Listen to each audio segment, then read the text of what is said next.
समुपासिता मदम्पास्य मया महान्तस् तीर्थानि चास्तिक धिया नहि सेवितानि देवार्चनं च विधिवन् कृतं कदापि तस्मात् त्वमेव शरणं मम भूतनाथ तस्मात् त्वमेव शरणं मम भूतनाथ तस्मात् त्वमेव शरणं मम भूतनाथ।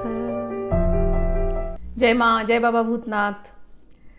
हम लोग बाबा भूतनाथ जी के जीवन चरित्र, उनके व्यक्तित्व और उनके विचार, इसके ऊपर श्रवण मनन कर रहे हैं। मैंने पहले वाले वीडियो में बाबा जी से मेरी जो प्रथम मुलाकात थी वो बताई, और बाबा जी कितने चमत्कारी थे, कैसे वो मन को पढ़ सकते थे और कैसे वो त्रिकालदर्शी हैं, भविष्यवाणी करते थे, ये सब मैंने बताया। और उस समय पर मैंने ये बताया कि उन्होंने मेरे एडमिशन के बारे में कहा था, और कहा था कि तुम्हारे इंजीनियरिंग कॉलेज में एडमिशन नहीं होंगे और 1 महीने के बाद तुम्हें कॉल लेटर मिलेगा। वो कहानी मैं थोड़ी सी बता करके आगे बढ़ती हूँ, क्योंकि ज़रूरी है मेरे जैसे साइंस के स्टूडेंट को ऐसे व्यक्तित्व को मिलना। और हर पल मैं शक करती रहती थी कि पता नहीं ये सही है, गलत है, ये आई वॉश है, जादू है, क्या है। लेकिन ये कुछ और है। मैंने पीसी सरकार के मैजिक शोज़ भी देखे थे। हमारे समय में पीसी सरकार बहुत फेमस थे, तो उनके मैजिक शोज़ भी देखे थे। लेकिन वो अलग है, वो आपके चित्त में मैजिक दिखाते हैं, लेकिन वो जो अवस्था होनी चाहिए, जो स्पिरिचुअल, जो आध्यात्मिक जैसे भाव होने चाहिए, वो नहीं उठा सकते। लेकिन बाबा जी के साथ ऐसी बात नहीं थी, वो अलग ही थे। तो वो कहानी हम आगे ले चलते हैं। वहाँ से आने के बाद मैंने आप लोगों को बताया कि मेरे स्वप्न में आए वो शरीर छोड़ने के पहले। लेकिन जो भविष्यवाणी मेरे साथ की थी उसके बारे में थोड़ा सा बताती हूँ कि मैं आ गई वापस और बाबा जी चले गए लखनऊ, और उसके बाद बिल्कुल जैसा कहा था वैसे ही हुआ। भले मार्क्स मेरे बड़े अच्छे थे, 97 पीसीएम में 90 एग्रीगेट, तो ये बड़े ऊंचे मार्क्स हैं। और मुझे ऐसा मन में था कि बेस्ट इंजीनियरिंग कॉलेज में मुझे एडमिशन चाहिए बॉम्बे के। तो उस समय पे केवल 3 थे, तो मैंने केवल उन्हीं तीनों में अप्लाई किया था। 4 थे, उन्हीं चारों में मैंने अप्लाई किए थे। और मैंने किसी में अप्लाई नहीं किए ये सोच करके कि इन चारों में से किसी न किसी में तो मिल ही जाएगा मुझे। लेकिन पहली बार मुझे जीवन में पता चला जब एडमिशन की लिस्ट आई कि किसको किसको एक्सेप्ट किया गया। हम कॉलेज में लिस्ट देखने गए, तो कुछ मेरे मित्र थे जिनको मुझसे बड़ा कम मार्क्स मिला था, मेरे से आधा, लेकिन उनको एडमिशन मिल गया और मुझे नहीं मिला। तो मैंने पूछा क्यों भाई, तुमको क्यों एडमिशन मिल गया, मुझे क्यों नहीं मिला इतना मार्क्स आने के बाद। तो उन्होंने कहा नहीं, हम लोग रिजर्व कोटा में हैं इसलिए हमको मिल गया। ओह, तो मुझे पहली बार जीवन में रिजर्वेशन कैटेगरी क्या होती है मुझे समझ में आई कि अच्छा ऐसा भी है हमारे संविधान में कि कुछ लोग they deserve to get admission, even अगर उनको कम मार्क्स भी है तो उनको मिलना चाहिए। कोई बात नहीं है, भारत का संविधान है, हमें मान्य है। अब हमारे जैसे लोग जो ओपन कैटेगरी के हैं, जिनको इतने मार्क्स मिले हैं और उनको कोई कॉलेज क्या, अगर मैं किसी और छोटे कॉलेज में चली जाती तो हो जाता, लेकिन ये 4 जो टॉप कॉलेजेस थे उनमें नहीं एडमिशन हुआ है, तो बहुत डिप्रेसिंग हो गया। फिर इंजीनियरिंग छोड़ करके मैंने बैचलर ऑफ साइंस बीएससी होता है उसमें एडमिशन ले लिया। लेकिन मैं बहुत डिप्रेस्ड थी कि इतना पढ़ने के बाद और इतने मार्क्स पाने के बाद भी मुझे नहीं मिल पाया। तो मेरे पिताजी ने मुझे एक दिन देखा, हम लोग रोड पर चल रहे थे। पिताजी बोले इतनी दुखी क्यों रहती है, फुल टाइम रोती रहती है। मैंने कहा पापा इतना मेहनत करके क्या फ़ायदा होगा, बताओ आप, आगे जाकर के जॉब में भी ऐसे ही होगा। आप लोग मेरे को बोलते हो आगे पढ़ो ये पढ़ो, लेकिन सब जगह रिजर्वेशन कैटेगरी होगी तो मैं कैसे करूँगी। तो पिताजी बोले अरे तुम क्यों चिंता करती हो, तुम्हारे जैसे के लिए तो बाबा भूतनाथ जी जैसे प्रकट होते हैं। ये तो भारत का संविधान है ना, जिसकी वजह से तुम्हें आज नहीं मिला। लेकिन माँ कामाख्या का भी तो कोई संविधान है। और अगर तुम्हारे जीवन में बाबा जी आए हैं, और बाबा जी की वाणी तुम्हें याद है क्या कहा था ना कि 1 महीने बाद कॉल लेटर आएगा। तो बाबा जी ने माँ के संविधान में तुम्हारा एप्लीकेशन डाल दिया है, तुम्हारी प्ली चली गई है, टेंशन मत लो, तुमको आएगा 1 महीने बाद कॉल लेटर। मैंने कहा पप्पा 3 बार एडमिशन के राउंड हो चुके और अभी एडमिशन फ्रीज हो चुके हैं, अब कोई कॉल लेटर वगैरह आने वाला नहीं, इट इज डन। पापा बोले देख लेना, बाबा जी ने कहा है तो ऐसा ही होगा। तो वैसा ही हुआ। 1 महीने के बाद कॉल लेटर आया और कॉल लेटर में मैंने इलेक्ट्रॉनिक्स इंजीनियरिंग में अप्लाई किया था, तो कॉल लेटर में आ रहा है मशीन टूल्स, हमारे जो कॉलेज में मशीन टूल्स इंजीनियरिंग थी उसमें आएगा, उसमें हो गया एडमिशन। मैंने कहा पापा मशीन टूल्स, मैं नहीं जाने वाली मशीन टूल्स में। तो मेरे पिताजी ने बोला याद नहीं तुम्हें बाबा जी ने क्या कहा था कि तुम्हें जिसमें चाहिए उसमें नहीं मिलेगा, लेकिन तुम ले लेना, बाद में मैं तुम्हारा जो तुम्हारी पसंद की फील्ड है उसमें तुम्हारा हो जाएगा एडमिशन। तो जो बाबा जी ने कहा है उनके वचन को याद करो और चुपचाप से ले लो।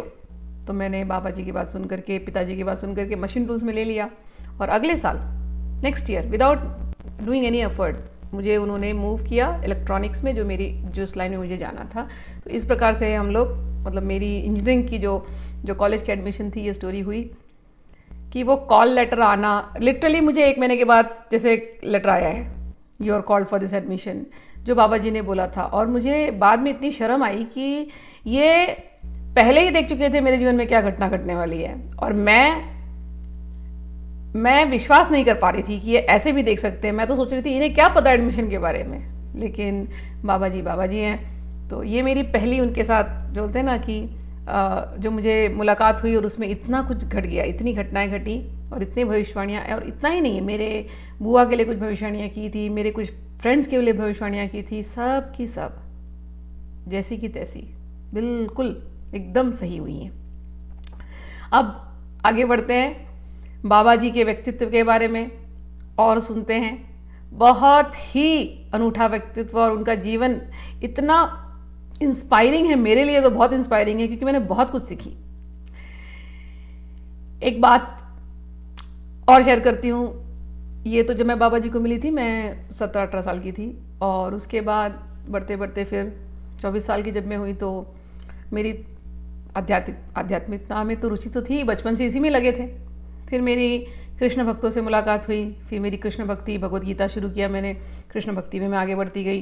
लेकिन वहाँ पर कुछ कृष्ण भक्तों से मिलती तो वो लोग जब मेरे घर आते तो वो देखते तमाम यंत्र पड़े हैं और अलग अलग देवी देवता हैं, तो वो मुझे कहते कि आप देवी देवता की पूजा छोड़ दो, अब आपको शिव की पूजा नहीं करनी चाहिए, अब आपको गणेश जी की पूजा नहीं करनी चाहिए, आप देवी की पूजा मत करो, आप अन्य देवी देवताओं को छोड़ दो, आपने कृष्ण को पकड़ लिया है तो कृष्ण ही पकड़ना चाहिए। तो मेरे मन में थोड़ी कश्मकश होती कि अरे जिसको हम बचपन से पूजते आए हैं, मेरी श्रद्धा इन लोगों में है, कृष्ण में तो मैं अभी घुस रही हूँ, तो आप मेरी श्रद्धा को इस प्रकार से मत हिलाइए और ऐसी बातें मत बोलिए कि ये तस्वीर हटा दीजिए। मैं नहीं हटा सकती क्योंकि मेरा इनसे प्रेम है। और मेरे बाबा भूतनाथ जी को देख करके वो कह रहे हैं इनको भी हटा दो। मैंने कहा ये पॉसिबल ही नहीं है, जो मेरे लिए सब कुछ है मैं इनको हटा नहीं सकती। कृष्ण भक्ति करने का अर्थ ये है कि मैं सबको छोड़ दूँ अभी तो नहीं संभव है, और मैं क्यों छोड़ूं, मैं सबको रिस्पेक्ट दे करके अपनी कृष्ण भक्ति कंटिन्यू कर सकती हूँ। तो मेरे मन में कई बार ऐसे कश्मकश होते हैं, तो मैंने मेरे पिताजी को जाकर के कुछ प्रश्न किए। और उस समय पर क्या हुआ था, कुछ गुरुओं का, सो कॉल्ड फेमस गुरुज, ये मैं आपको 90s की बात कर रही हूँ, 90s and beginning of 2000s। तो कुछ गुरुओं के स्कैंडल निकले टीवी पर और इट वॉज़ वेरी सैड, बहुत दुख वाला मोमेंट था कि इतने लाखों फॉलोअर्स होते हुए इन गुरुओं ने कईयों को कई साल गाइड किया, और फिर वो अपने ये जो पथ प्रदर्शक थे, ये जो मार्गदर्शक थे, ये गुरुजन, ये गिर गए और गिर करके फिर इनको जेल जाना पड़ा, और इतने सारे फॉलोअर्स उनके, वो कितने दुखी हुए रहेंगे, है ना। और बहुत लोगों को इन्होंने डायरेक्टली इनडायरेक्टली गाइड किया था। तो ये प्रश्न भी मुझे थोड़ा सा परेशान किया कि ये क्या हो रहा है। तो मैं मेरे पिताजी के पास गई और मैंने कहा पापा ये जो गुरु हैं, पहली बात तो ये कि मैं इन लोगों से जब मिलती हूँ तो ये मुझे कहते हैं ये देवी देवता हैं, इनको छोड़ दो, ये तो मेरे से होने वाला नहीं।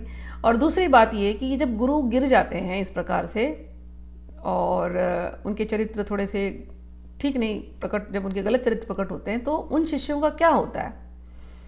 तो मेरे पिताजी ने मुझे बाबा भूतनाथ जी की ही कहानियाँ बताई और कहा तुम इनसे सीखो। बाबा भूतनाथ जी के एक ही गुरु नहीं थे, एक जो ये नया मॉडर्न ट्रेंड चला हुआ है ना, एक ही गुरु बनाना, एक ही गुरु बनाना, एक ही गुरु बनाना, हमारे ऑर्गेनाइजेशन के जुड़े रहना, किसी और ऑर्गेनाइजेशन के मत जाना। हमारे सनातन धर्म में ये ऑर्गेनाइजेशनल और ओनली वन गुरु, ये भीड़ मेंटालिटी नहीं थी। ये तो बाहर के विदेशी प्रचारक आकर के इन्होंने हमारे जो हिंदू धर्म को, सनातन धर्म को भी एक क्रिश्चियन जैसी फ्लेवर दे दी है कि एक ही क्राइस्ट, एक ही बाइबल, एक ही। ऐसे नहीं था हमारे यहाँ, आज भी नहीं है। आज भी आप वृंदावन के संतों को जाकर के मिलो, कोई आपको फोर्स नहीं करेगा। सच में जो संत हैं, बड़े बड़े संतों को मैं मिली हूँ, कोई नहीं फोर्स करता, बस हमको ही फॉलो करो, बिल्कुल कोई ऐसी बात नहीं होती है। तो हमारे बाबा जी का जो जीवन चरित्र है उसमें भी आपको ऐसी कितने गुरु नज़र आएंगे, वो आप देखना, वो आप सुनेंगे। अभी मैं आपको सुनाती हूँ। और दूसरा, पिताजी ने कहा कि गुरुदेव, अगर कोई गुरु भटक गया लेकिन उनके शिष्यों को उन पर भरोसा था, तो उनकी जो श्रद्धा है, क्योंकि गुरु तत्व वो देह नहीं है, गुरु तत्व तो सब में है, तो वो श्रद्धा काम करती है जो शिष्यों को आगे बढ़ाती है। तो वो श्रद्धा अपने बाबा भूतनाथ जी में तुम देखो, तुम्हें पता चलेगा, उनकी जीवनी जब पढ़ोगी तो तुम्हें पता चलेगा कि कैसे उन्होंने अपने गुरु हरनानाथ, जिन्होंने उनके साथ बर्ताव ठीक नहीं किया था, फिर भी अपने गुरु पर उन्होंने श्रद्धा रखा और उस मंत्र पर श्रद्धा रखी और उन्हें कामाख्या माँ की माँ साक्षात प्रकट हुई हमारे बाबा भूतनाथ जी को। तो मैंने फिर उनकी जीवनी पढ़ी, अब वही जीवनी मैं आप लोगों को सुनाती हूँ। बाबा जी का जन्म बिहार में सारण जिले में हुआ था, एक गांव में, और इनके पिता का नाम था पंडित सत्यनारायण शास्त्री और माँ का नाम था गुलपाती देवी। बहुत दिनों से ये लोग एक पुत्र चाहते थे, संतान चाहते थे, लेकिन संतान हो नहीं रही थी। तब दोनों ने मिलकर के माँ काली की आराधना की। माँ काली की अनुकंपा से, उनकी कृपा से फिर बाबा जी 1 जनवरी 1899, हम लोग अभी 2022 में हैं तो 1899 को बाबा जी प्रकट हुए। और प्रकट हुए तो उस समय पर ये माँ काली की कृपा से हुए। उस समय क्या हुआ, गांव में एक चोरी का इंसिडेंट हो गया। तो खूब चोरी हो गई तो लोगों को थोड़ा सा दुख हुआ कि अरे चोरी हो गई। लेकिन बाद में जब फसल हुई गांव में तो 3 गुना ज़्यादा फसल हुई। तब लोगों को लगा अच्छा बच्चा आया है, थोड़ा शुभ संकेत है, 3 गुना फसल हुई है तो बहुत बड़ी बात है। फिर कहानियाँ ऐसी आगे बढ़ती गई। गांव में प्लेग, उस समय पर प्लेग नाम की एक पैंडेमिक जैसी होती थी, तो प्लेग की बीमारी फैली। तो उनकी माता जी ने बाबा जी को लिया और कहा यहाँ तो प्लेग है, हम अपने माँ के घर जाते। तो ननिहाल ले गई। ननिहाल ले गए। वहाँ पर जब ले गए तो ननिहाल में भूकंप हुआ। जब हिलने लगा, वो उनकी जो इमारतें हिलने लगी, तो माता जी और सब लोग बच्चे को लेकर के बाहर आ गए। बाहर आकर के थोड़ी देर रुक गए। जब रुके तो वो जो इमारत थी वो ढल करके गिर गई। लेकिन इमारत गिरी, भले भूकंप आया, इमारत गिरी, लेकिन पूरा का पूरा परिवार जो है वो सुरक्षित हो गया। उन्हें किसी को भी कोई तकलीफ खरोच तक नहीं आई। फिर बाबा जी वहाँ पर थे, तो बाबा जी छोटे बच्चे ही थे। तो उनके एक दिन घर में उनके फूफा जी आए। फूफा जी ने बाबा जी के पैरों को देखा। पहले के ज़माने में ऐसे ज्योतिषी होते थे जो पैर पर पड़े हुए निशान को देख करके भविष्यवाणी करते थे। अभी भी होंगे, लेकिन इतने पॉपुलर नहीं है। तो फूफा जी ने पैर को देखा और पैर में बाबा भूतनाथ जी के एक चक्र का निशान था। तो फूफा जी ने कहा ये तो चक्रवर्ती बनेगा, ये तो एक जगह टिक नहीं सकता, ये घूमता रहेगा और इसमें योगियों के लक्षण हैं। फिर माता पिता ने कुंडली उनकी जो थी होरोस्कोप और भी जगहों पे दिखाया। जिसने भी कुंडली देखी सबने कहा इसमें तो ये बालक में तो योगियों के लक्षण हैं, बड़ा मुश्किल है कि ये घर में रहेगा, लेकिन जाके आगे जो हरी इच्छा। तो इस प्रकार से भविष्यवाणियाँ उनके बारे में हो ही गई थी। और जब बाबा जी पैदा हुए तो सब जगह आनंद ही आनंद का माहौल था। सब बच्चों के साथ खेलते, बड़े प्यारे थे बाबा जी। फिर धीरे धीरे बाबा जी की उम्र बढ़ी, थोड़े और बड़े हुए। जैसे जैसे वो बड़े होते गए और जितने वो लोगों को मिलते, उनके अंदर बहुत ज़्यादा करुणा थी। कोई गरीब उनके पास आता, कोई दुखी उनके पास आता, कोई निर्धन उनके पास आता, तो उन्हें बहुत दया आती उनके ऊपर। तो निर्धनों को कई बार अपनी माता से जाकर के मांग करके धन ला करके दे देते। कभी कोई सामने भिखारी आया जिसके पास कपड़े नहीं है, या गांव में किसी के पास कपड़े नहीं, तो अपने कपड़े उठा करके दे देते। किसी को भूखा जाने नहीं देते, सबको कुछ ना कुछ भोजन दे करके ही जाने देते। और ये तो मेरे बाबा जी में बाद में भी देखी थी, जब मैं उनको मिली थी, बहुत देते थे बाबा जी, देने में तो माहिर है। अच्छा, फिर और बड़े होने लगे थोड़े से, तो जब और थोड़े बड़े हो गए, करीब 8-9-10 साल के, तो वो भविष्यवाणियाँ देने लगे। जो कोई उनके पास आता, तो कोई कुछ पूछता तो भविष्यवाणियाँ वो करते, तो सब बातें वो लोगों को बताते। तो ये भी उनके अंदर एक जन्मजात एक गुण था भविष्यवाणी करने की, जो कि बाद में तो खैर डेवलप और ज़्यादा हो गई। आगे उम्र और बढ़ी, उनके पिताजी को भूटान में नौकरी मिल गई टीचर की। पिताजी गए भूटान, फिर वहाँ गए और उसके बाद उन्होंने बाबा जी को बोला, बाबा जी और माता जी को भी, परिवार को बुला लिया वहाँ पर भूटान में। वहाँ पर एक स्कूल में इनको भर्ती किया गया। अब स्कूल में भर्ती किया, पढ़ने तो जाते, लेकिन इनका पढ़ाई में मन नहीं लगता। जो इतना ज्ञानी होते हैं ना, उनको ये स्कूल की रूटीन पढ़ाई अच्छी नहीं लगती है। लेकिन अभी मैं ये कह रही हूँ, इसका मतलब ये नहीं कि जो लोग सुन रहे हैं, अगर बच्चे सुन रहे हैं, तो ये मत सोचना कि पढ़ाई नहीं करनी है, पढ़ाई करनी है, ठीक है। बाबा भूतनाथ जी अलग थे, हम अलग हैं। हाँ, हम उनसे सीख ले सकते हैं बहुत सारी, लेकिन उनकी जैसी जर्नी करना बहुत कठिन है। तो इसलिए बच्चे जो सुन रहे हैं वो प्लीज़ पढ़ाई करें। एनीवेज, हमारे बाबा जी को पढ़ाई में थोड़ा सा मज़ा नहीं आ रहा था, फिर भी स्कूल चले जाते। तो एक दिन एक घटना घटी कि कोई तो एक बच्चे ने शरारत की और नाम आ गया बाबा जी के ऊपर कि बाबा जी ने वो शरारत की। अब टीचर ने सुना, तो टीचर ने सत्य की जांच नहीं की और बिना सत्य की जांच किए हुए बाबा जी को दंडित कर दिया, खूब दंड दिया। बाबा जी बड़े दुखी हुए कि ऐसे कैसे ये टीचर है, बिना सत्य का परीक्षण किए हुए मुझे इन्होंने दंड दिया। बाबा जी दुखी हो गए और घर आए। घर में भी सोचने लगे, ये संसार है, सत्य जानते नहीं, लेकिन मुझे तो सत्य जानना है। संसार का सत्य क्या है, मुझे ये जानना है। बाबा जी भले छोटे थे, लेकिन वो किताबें पढ़ते, स्वामी समर्थ रामदास की, रामकृष्ण परमहंस जी की, गौतम बुद्ध की। अब ऐसे ऐसे महान आत्माओं के जीवनी आप पढ़ोगे, किताबें आप पढ़ोगे, तो नेचुरली आपका मन क्या कहेगा, सत्य की खोज करो, सत्य कौन है ना, उसकी खोज पर निकलना चाहिए। माँ की, रामकृष्ण परमहंस की काली माँ के तरफ जो भक्ति थी, वो आपको प्रभावित करेगी। तो ये भले बालक थे, ये भले 9-10 साल के, 11 साल के बालक थे उस समय, लेकिन इनके मानस पटल पर ये सारी बातें, ऐसे ऐसे महान गुरुओं की बातें अंकित हो गई, एकदम स्टैम्प्ड। स्कूल में जो हुआ घटना, वो तो केवल एक बस एक स्टार्टर, इग्नाइट फायर करने, मतलब वो फायर शुरू करते ना, बस ऐसे ही जलाने जैसी एक हरकत थी। इन्होंने कहा बस हो गया, अब मैं स्कूल नहीं जाऊंगा, मुझे बस अपनी माँ की खोज में जाना है। स्कूल में उन्हें केवल 2 अक्षर पसंद आते थे, रा और माँ। राम, रा से राम और माँ से माँ, बस यही 2 अक्षर उनको पसंद थे। उन्हीं का वो जाप करते थे, घंटों घंटों घंटों राम नाम का वो जाप करते और ध्यानमग्न रहते थे।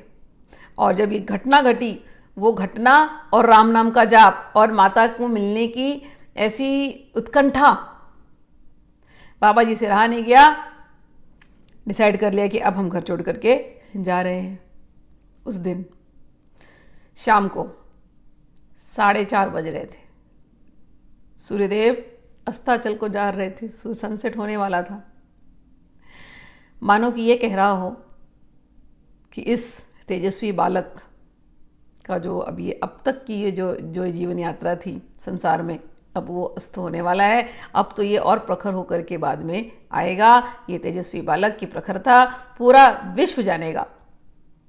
बाबा जी वहाँ से निकले 4:30 बजे को, और उस समय पर बाबा जी की उम्र 11 साल 3 महीने, ये बाबा जी की उम्र थी। इसीलिए तो कह रही हूँ बच्चों, जो आप लोग सुन रहे हो,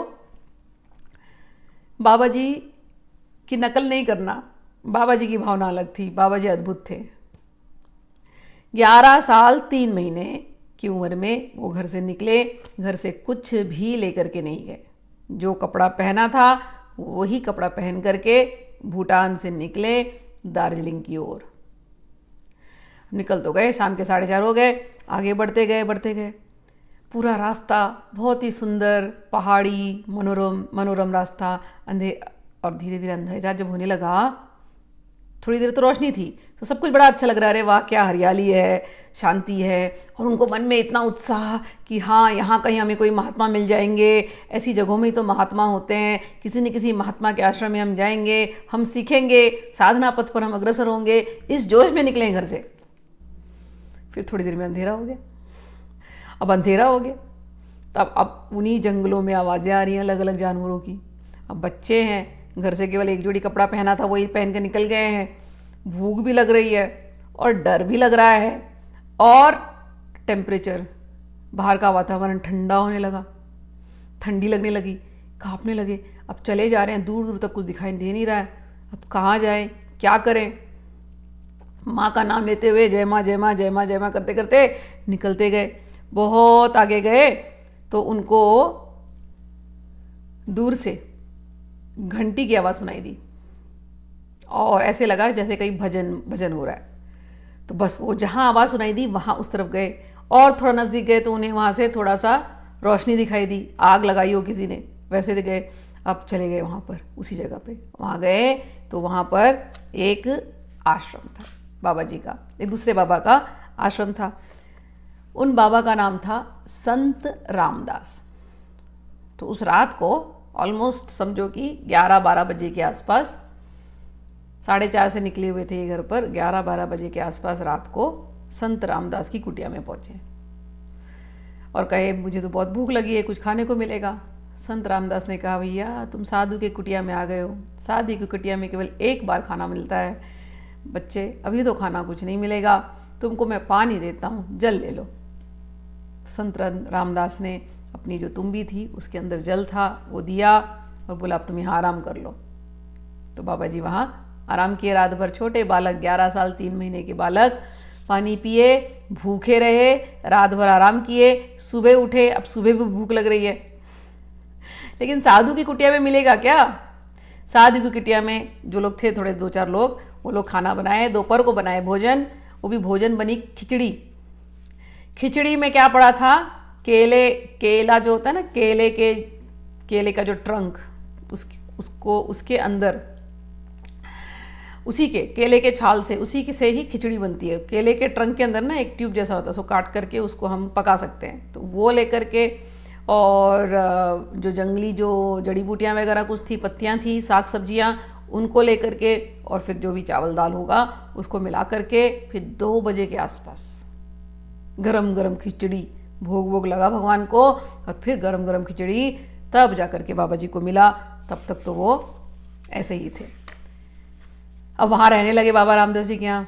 तो बाबा रामदास जी के यहाँ नाम जैसे आपको सुनाई दे रहा है, बिल्कुल जय श्री राम जय राम जय जय राम, श्री राम जय राम जय जय राम, बिल्कुल यही मंत्र होता था।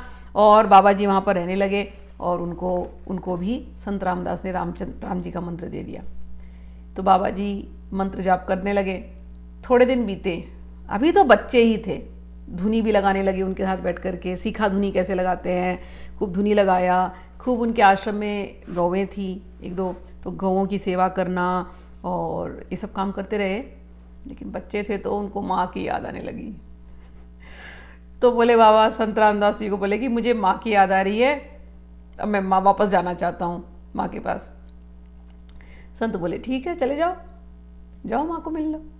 फिर ये उल्टा रास्ता पकड़े और फिर वापस आने लगे दार्जिलिंग की ओर, और दार्जिलिंग से उल्टे जाने लगे कि चलो अब मैं जाऊँगा माँ को मिल करके आऊँगा।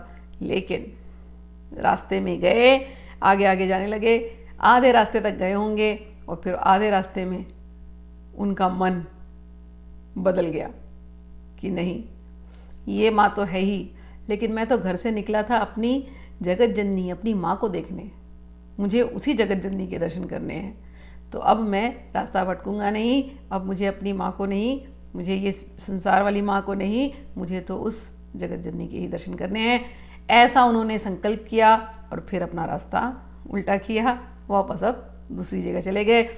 अगले वीडियो में हम उस पूरी यात्रा को बताएंगे। जय माँ, जय बाबा भूतनाथ।